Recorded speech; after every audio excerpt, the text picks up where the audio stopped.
Thank you very much. I'm very glad to be present here and to have an opportunity to tell something about Armenia and current situation that we have in Armenia.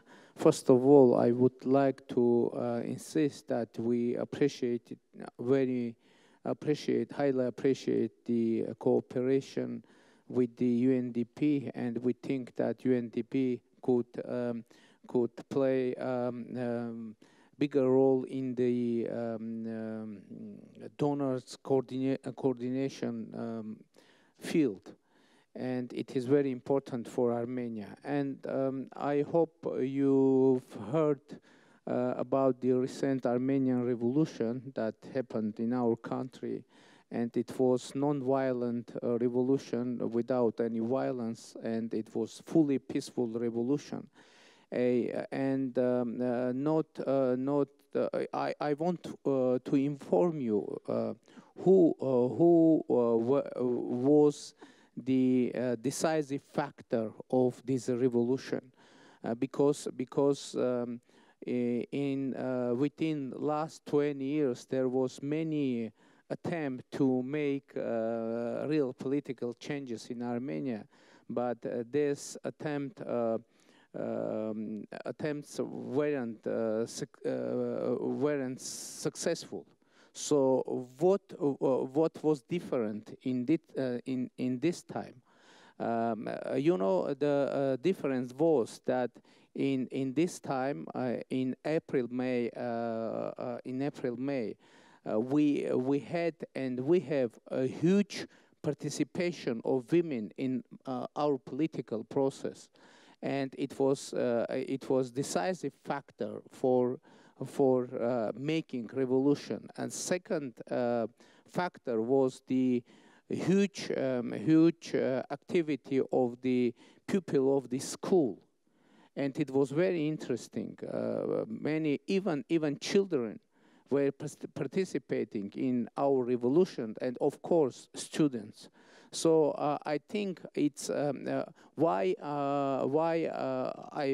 I'm mentioning that, because I think the structure, this structure of the participant of our revolution depicts the desire of our society, and it is desire for innovation, because I think now we will have the real change of the role of women in our society, in our governance system, and we need for real innovation in the field of education. And because I'm sure that the activity of the students and the pupils is witnessing about that. So in reality, we now are facing a huge need for technological revolution, and it should be the next stage of our revolution, because unfortunately we have very strange structures in our economy. Our economy is our economy's structure is, first of all, mining sector, and the second is traditional agriculture, and the third is, it can seem strange, betting industry. And betting industry, yes, in the country when we have 30% of poverty, and being involved in the betting, our people is becoming more power, and power people are going to bet something in hope to overcome their problem, but in fact, in result of that, their problem get bigger. So we need to have real technological revolution.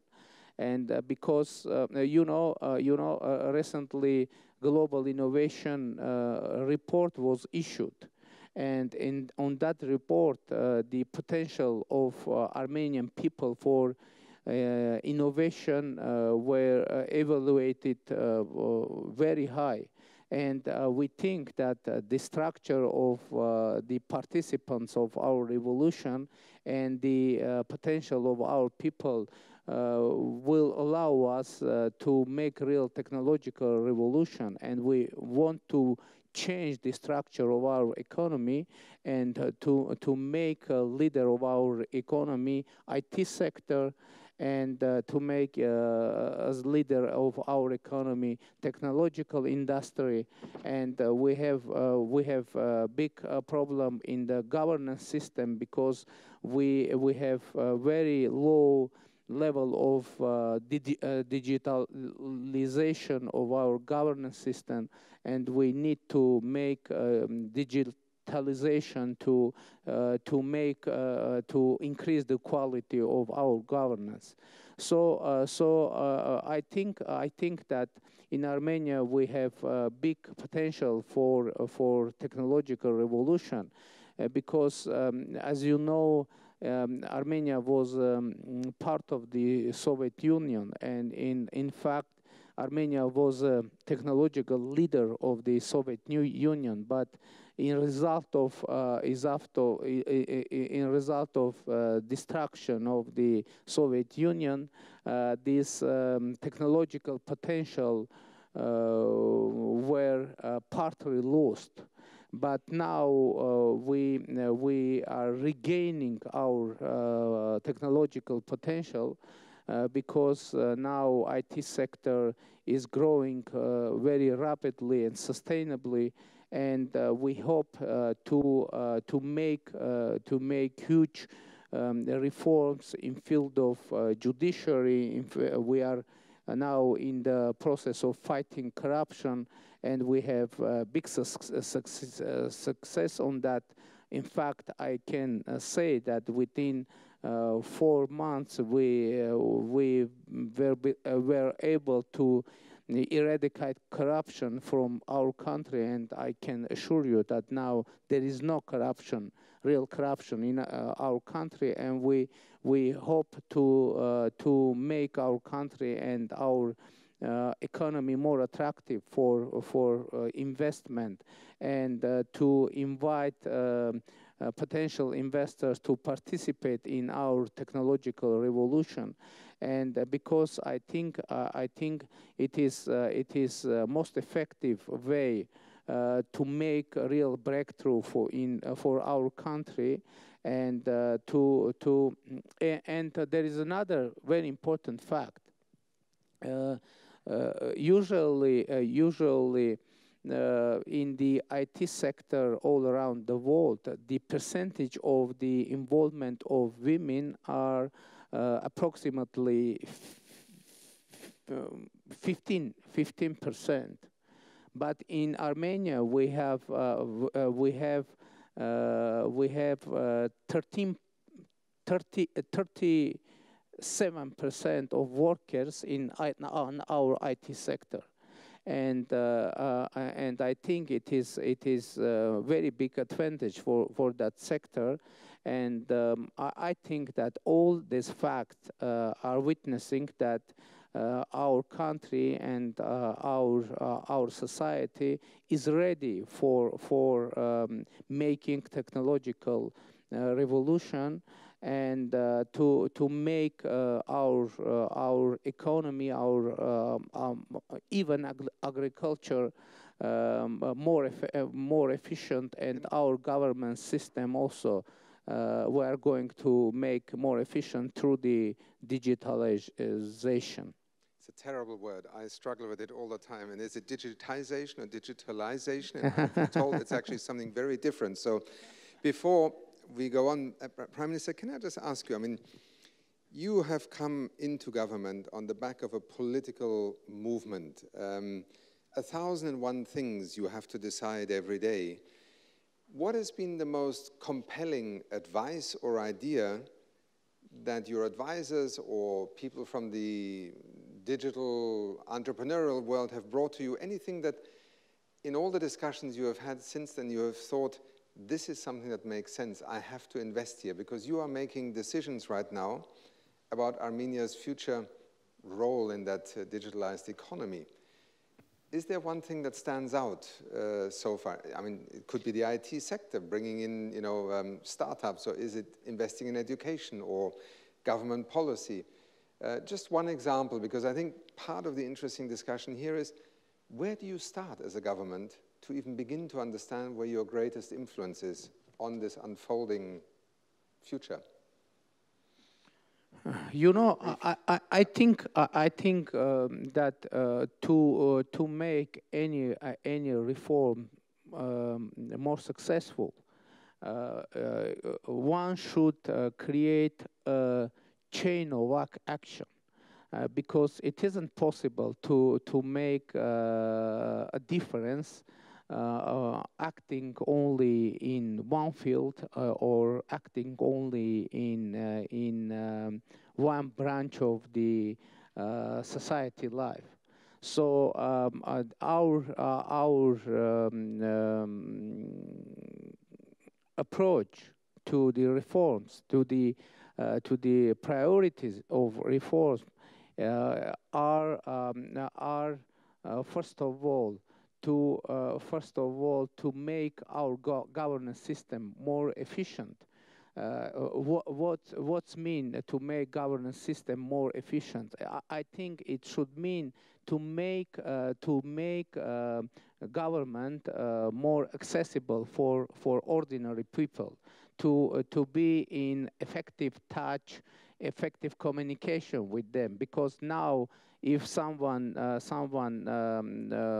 asks something and gives some document to government, it can take 2 months, 3 months until this citizen will receive a concrete answer from government. And I think it is just matter of this terrible word, digitalization. And the second is to change the structure of our economy, as I've already said. And the third is, and I'm sure on that, to increase dramatically the role of women in society, in business, in governance, in policy, etc. Because I think, you know, it is the fact that in our country we have this situation that, in fact, women. The involvement of women in the corruption is much more lower than for men, and I think it is a very good way to innovate any society, or at least our society, to increase the role of women in all branches of our life. And I think now all women in Armenia, they feel that the new opportunities opened for them. And what is interesting, you know, in general, our society is traditional society, and our recent revolution showed that there is no any contradiction between the traditional perceivance of family and activity of women, because our Armenian women have managed to keep traditional values for family, and be very active in politics, and even make unprecedented revolution. That will create for me a bridge to, in a moment when you finish, to Rwanda, because that is a very interesting analogy in a sense. But Prime Minister, since time is running, can I ask you to just finish this thought, and then I will bring the other panelists in also? Okay. I have already finished. I didn't want to cut you off, just to round it off. But, thank you for this opportunity. There is no anything to... We are not only fascinated by the political change that has happened in your country and how you have managed to do this without bloodshed, but even more inspired and invested in, and I speak here also as UNDP, in walking that journey into the future of the development of Armenia with you. So please count on us, and thank you for sharing some of these perspectives.